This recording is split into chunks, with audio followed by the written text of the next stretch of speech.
Bienvenidos al noticiero del Senado. Si los colombianos pagamos la gasolina más costosa de América Latina, ¿qué decir de los medicamentos? En un intempestivo debate que se dio en la plenaria del Senado, se denunció, por ejemplo, que los medicamentos en Colombia cuestan un 100% más que en países como Venezuela, Ecuador, Chile, entre otros. Una ley que está próxima a aterrizar en el Congreso prendió las alarmas en el Senado. Se trata de la reforma tributaria. A puerta cerrada, el ministro de Hacienda socializó la ley de impuestos Santos con los senadores. No se descarta el IVA para los productos de primera necesidad. Vamos con otros titulares en la presente emisión. A 2 debates de aprobarse la reforma a la justicia, desaparecen Consejo Superior y Comisión de Acusación. Senador Barreras defiende marco jurídico para la paz. Descarta que sea la grieta de la impunidad. El próximo martes entra en vigencia el TLC con Estados Unidos. Los senadores opinan. Y una espontánea visita puso a bailar al senador Iragorri el bambuco de su vida. No solo la gasolina es cara en Colombia, el precio de medicamentos esenciales está por las nubes. El senador conservador José Darío Salazar hizo la denuncia. La contralora Morelli lo secundó al asegurar que las EPS estarían detrás de tamaño despropósito. Un ejemplo de la crisis en la salud lo planteó el senador José Darío Salazar. Que Colombia sea el país en Latinoamérica que más altos precios de medicamentos tenga, especialmente los medicamentos que están llegando de las casas y de los laboratorios de marca. Para poner unos pocos ejemplos, la cardioaspirina de 100 miligramos, 30 tabletas, vale 25.900 pesos en Colombia y 13.000 en Venezuela. También denunció que el Hiperlipé, que regula el colesterol, el Zolog y el Casadar, que es para la presión arterial, están un 50% más costosos que en el vecino país. Es obligación legal de las autoridades colombianas hacer comparaciones y tener precios de referencia con los precios de los países latinoamericanos para fijar el control de precios de los medicamentos en Colombia. La Contraloría no se quedó atrás y denunció que al interior de las EPS existe un cartel de los medicamentos. Encontramos prácticas de autoabastecimiento donde los mismos administradores de las EPS o los dueños de las EPS, en los casos en que no son cooperativas, tienen empresas en las que participan accionariamente sus familiares, abogados y amigos. Aseguró que en el sector hay desvío de recursos. Lo que prácticamente tenemos es una desviación sistemática y muy bien articulada de los recursos públicos de la salud en beneficio de los distintos operadores del sistema. La contralora Morelli no guardó palabras para afirmar que mientras el sector salud se le inyectan dineros para rescatarlo de la crisis, estos lo asumen como si fuera un regalo del Estado. Aquí no ha habido unas actuaciones correlativas, de tal manera que yo administro mal, yo pongo en crisis en la empresa, el Estado la interviene, la sanea y me la devuelve. Esa pregunta me parece que tenemos que hacerla porque pues realmente los dueños de los recursos somos los colombianos. Los senadores harán un debate con presencia de la ministra de Salud, el superintendente de Salud, la Fiscalía, la Contraloría y la Procuraduría. Pero además de la salud, ahora las alarmas se prendieron sobre la reforma tributaria que el gobierno pondrá a consideración del Congreso. No se trata de un globo, es una realidad. El fantasma del IVA en la canasta familiar sigue su curso. Los colombianos, además de preparar el bolsillo para el exagerado cobro del impuesto predial, ahora tienen que prepararse para declarar rentas, tanto las personas naturales como jurídicas, según lo dispone el borrador del proyecto de reforma tributaria que prepara el gobierno. A alguien que es independiente, cuando le pagan, le retienen el 11%. Si gana 600.000 pesos al mes, gana 7.2 millones de pesos al año, o sea que se le retienen entre 700 y 800.000 pesos en el año. El dinero se le devolverá al ciudadano, pero primero debe hacer un trámite voluntario ante la DIAN que puede resultar tormentoso porque la entidad administrativa no estaría preparada para atender los reclamos de los colombianos. El gobierno se está inventando una figura que se llama el impuesto mínimo alternativo o el impuesto mínimo obligatorio. Es decir, que ya, por ejemplo, para personas de renta, que eso es muy importante que lo sepa, pues ya no va a estar la renta presuntiva, sino un impuesto mínimo obligatorio. Es decir, donde independientemente de sus ingresos, de sus gastos y de sus deducciones, usted tiene que pagar una tarifa. La reforma también propondría cobrar un 3% de los salarios altos, pero aún no se conoce el sueldo base. En cuanto a las personas naturales, se les aplicaría una tarifa máxima del 15% según los ingresos brutos depurados. Los más pobres pueden estar tranquilos en que el gobierno está cuidando sus intereses, su bolsillo, su acceso a alimentos baratos, de manera que muchos de los elementos de esta reforma bajan el precio de los alimentos. El incremento a los productos de la canasta familiar no se descartan del todo porque según el ministro de Hacienda todo depende del análisis de los técnicos, el gobierno y de la palabra del presidente Santos. Ya algunos sectores de los partidos sentaron posición en torno a nuevos impuestos. Hay críticos y otros que piden más prudencia. No cayó bien que el gobierno pretenda poner IVA del 5% a productos de la canasta familiar. Uno de los fuertes críticos fue el expresidente Ernesto Samper Pizano. No podemos seguir aumentando los impuestos indirectos que pagamos todos sin distingo de las posibilidades de cada uno para financiar las exenciones y los beneficios que se les dan a las rentas de capital. El presidente del Senado, Juan Manuel Corzo, asegura que el debate no se debe adelantar porque el gobierno no ha presentado oficialmente el proyecto al Congreso. Yo creo que arranca con un debate que no debe arrancar, porque lo que se conoce es que lo que se ha leído es un anteproyecto o un proyecto viejo, de tal manera que hasta que el gobierno no radique el verdadero proyecto, nosotros no podemos salir a avanzar a decirle al país que el gobierno está pretendiendo o que está diciendo. Senadores de diferentes bancadas creen que los alimentos no se deben gravar porque los haría inaccesible a la mesa de los colombianos. Cuando alguien va a comprar una libra de arroz a una tienda, allá no le preguntan si es estrato 1 o estrato 5, allá le colocan un precio y sobre el precio del arroz le colocan el IVA, de tal manera que va a ser imposible que le devuelvan.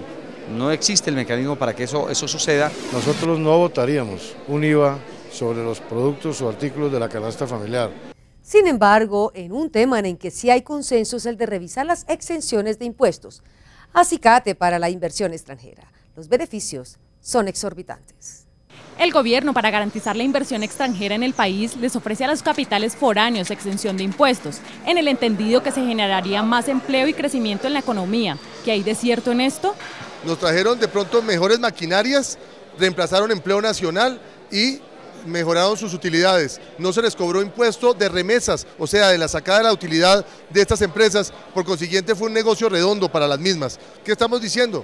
Aquí hay que desaparecer esas exenciones que son más de 7 billones de pesos. Igual sucedió con el sector hotelero, la exención es del 30% y por un tiempo de 30 años. Esos son los regalitos que se dieron en el gobierno anterior cuando estábamos en la búsqueda de una reelección. Eso es muy doloroso. Si una empresa 10, 15 años con estas exenciones ya no es competitiva, no va a ser competitiva de ninguna manera, entonces hay que hacer otro tipo de situaciones muy diferentes y realmente invertir hacia otros sectores importantes para el desarrollo. ¿Y qué decir del sector minero? Los senadores criticaron en reciente debate que mientras la minería genera regalías superiores a los 6 billones de pesos, el país le devuelve 9 billones.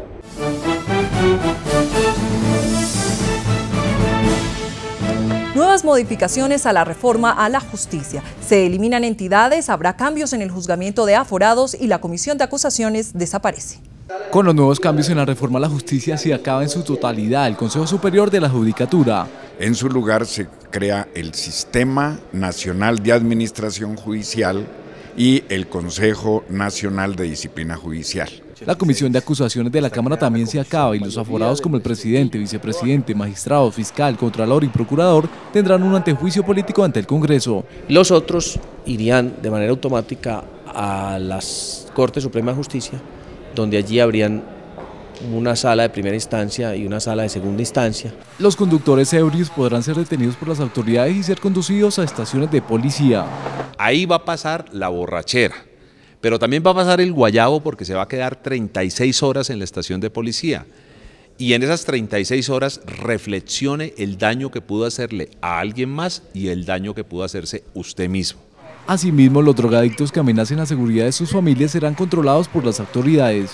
Con esta reforma estamos habilitando para que la policía pueda conducir a esa persona a un sitio de atención especializada, no es meterlo a la cárcel. En todo caso, la rama judicial mantendrá su autonomía.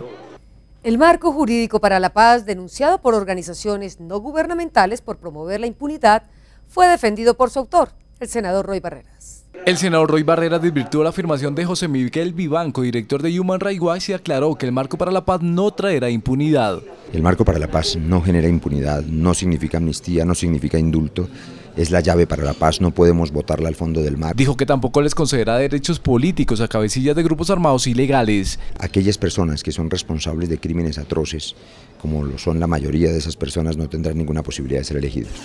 Y la guerra en Colombia o sus actores armados son integrados especialmente por la gente más pobre. Para el senador Luis Carlos Avellaneda, la preocupación de la ONG internacional Human Rights Watch es legítima. El marco constitucional para la paz no puede generar impunidad frente a delitos de lesa humanidad. La iniciativa le otorgaría facultad al presidente Santos para adelantar un nuevo proceso de paz en Colombia. Al proyecto solo le restan 2 debates. La senadora Gilma Jiménez exigió al alcalde Petro cumplir con su promesa y que le dé la importancia que debe tener la población infantil en su plan de desarrollo. La senadora Gilma Jiménez pidió al Consejo devolver el plan de desarrollo Bogotá Humana presentado por el alcalde Petro, ya que estaría incumpliendo la ley, lo que imposibilita su trámite y aprobación. Se radicó el plan de desarrollo Bogotá Humana y se les olvidó el capítulo de los niños. La misma ley señala que la no observancia de esa orden legal acarrea una falta disciplinaria. La senadora dijo que el mandatario está siendo incoherente en su discurso y que no entiende cómo si en campaña habló de programas infantiles, hoy no los incluya en el plan de desarrollo. Los niños son usados como parte de un discurso bonito, que a todo el mundo le gusta, pero que en el momento de tomar las grandes decisiones, esas decisiones no se corresponden con el discurso. Por último, dijo que hará que se cumpla la ley, y más en una ciudad en donde el alcalde ha hecho tantos anuncios mediáticos alrededor del tema de los niños. El próximo martes entra en vigencia el Tratado de Libre Comercio con Estados Unidos. Preparamos un informe especial. Precisamente para darle contexto al tratado con Estados Unidos, les contamos cómo se aprobó.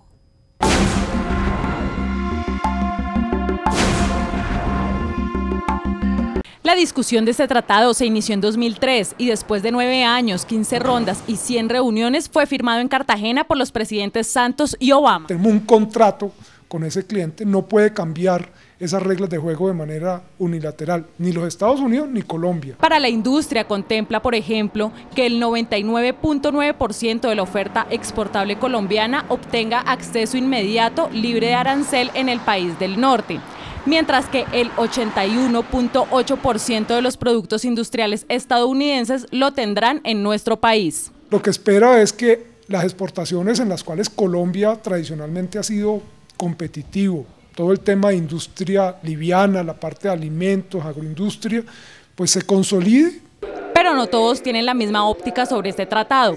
Para algunos senadores el acuerdo no es la panacea que nos pintan y más que empleo generará inestabilidad económica. No dejamos ningún tema, ni ningún sector, ni ningún artículo que fuera exonerado o que estuviera por fuera del TLC. En el 2011 el 38% de las exportaciones colombianas se dirigieron al mercado estadounidense, que dejaron 21.700 millones de dólares. Un sector sensible en el que se debe soportar el tratado para hacerlo viable y equitativo es el de la infraestructura. Aquí les contamos cómo está Colombia. Los dolientes del estado de las carreteras en Colombia, como son los conductores, aseguran que la infraestructura vial está colapsada. Al retorno, por unas 2 horas. Y eso que de que no haya trancón, porque donde haya trancón de los camiones ahí queda uno que... A esta condición se suman que los corredores viales y los puertos están distantes, lo que encarece el costo de la mercancía, aspecto que no puede ser atractivo ni para los exportadores ni importadores. En Colombia se paga la gasolina más cara del mundo, a pesar de ser productores. El ministro de Transporte asegura que las inversiones que hace su cartera son cuantiosas, 3.6 billones de pesos, pero que sus resultados solo se verán en unos años. Colombia, con todo lo que venimos preparando desde hace 20 meses, Colombia va a tener una gran oportunidad. Un sector en donde se prevé un duro efecto del Tratado de Libre Comercio es el de la agricultura. Los augurios no son nada optimistas. En Estados Unidos el agro recibe subsidios por $70.000 millones al año, mientras que en el país por cada 100 pesos en ganancia que obtienen los trabajadores del agro, solo 3 los aporta el Estado. Nos colabore con un presupuesto, unas ayudas a los campesinos que nosotros estamos completamente mal desamparados dentro del agro. Desde el Senado se ha cuestionado lo disperso que entra a competir este sector, en especial los gremios cárnico y avícola, que son considerados por el mismo gobierno como sensibles a la hora del ingreso de la oferta norteamericana. Las pérdidas en arroz, en maíz, en frijol, en leche, en carne de pollo, de cerdo, de res, van a ser inmensos, eso está sabido, y no vamos a aumentar en nada las exportaciones agrícolas a Estados Unidos. El gobierno reconoce que su ritmo económico no debe ir marcado por el tratado comercial con el país del norte, pero que sí tiene que prepararse para expandir su producción al mundo. Toca prepararnos todos como país, como sector público, como sector privado también. El sector lechero prevé anticipadamente que los 350.000 pequeños ganaderos del país pasarán a formar parte de las estadísticas de la pobreza rural, que se incrementará la inseguridad y habrá una emigración del campo a la ciudad. Mientras que nosotros tenemos 7.400.000 vacas en ordeño, en la costa doble propósito, en las zonas altas, lo que es lechería especializada, los americanos tienen 9.100.000 en lechería especializada. Otra preocupación de los ganaderos es la revaluación del peso, que los hará menos competitivos. Cuando se negoció el TLC, la tasa de cambio estaba a 2.680, hoy está a 1.700. Es un 30% o más de competitividad perdida. En Colombia, el promedio de producción de leche diaria alcanza los 5 litros vaca día, mientras Estados Unidos produce unos 37 litros, lo suficiente para abastecer su demanda interna. ¿En qué condiciones llegará Colombia a competir con la primera economía del mundo? Hicimos un paralelo para conocer la realidad. Las condiciones de exportación del país no se comparan con el gigante del norte, que está acostumbrado a producir para cubrir sus necesidades básicas y las del resto del mundo. Además, tiene un engranaje a tono con la globalización de la economía. No tenemos la agenda de la DIAN para tener el control en nuestros puertos y en nuestras fronteras, pero Estados Unidos tiene ventajas muy importantes. Allá tienen el control fitosanitario gigantesco. Estados Unidos tiene dobles calzadas, aeropuertos y puertos acondicionados para mover toneladas de cargas. Nuestro país está en ese proceso, pero marcha lento. De los 8.313 kilómetros de la red vial primaria de nuestro país, según el portal web del Instituto Nacional de Vías, 1.232 están en muy buen estado, 1.832 en mal estado y 2.725 en buen estado. Cuando en Estados Unidos usted tiene que desde las fincas salen carrotanques en vías que son de doble calzada a los centros de transformación o a los centros de distribución. Aquí hay que sacarlos en burro o en mula. Si el país quiere que la marca Made in Colombia inunde los mercados extranjeros, debe comenzar por arreglar y acondicionar la casa.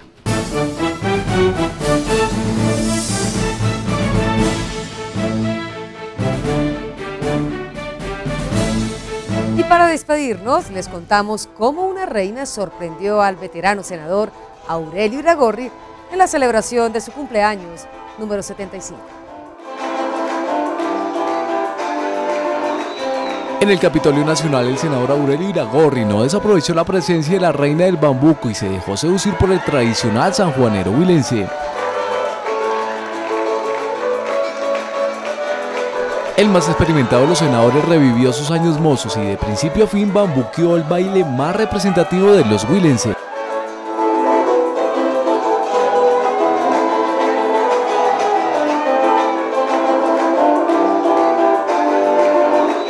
Bien, y así llegamos al final de esta emisión. Gracias por su compañía y nos vemos la próxima semana con más información en el Noticiero del Centro.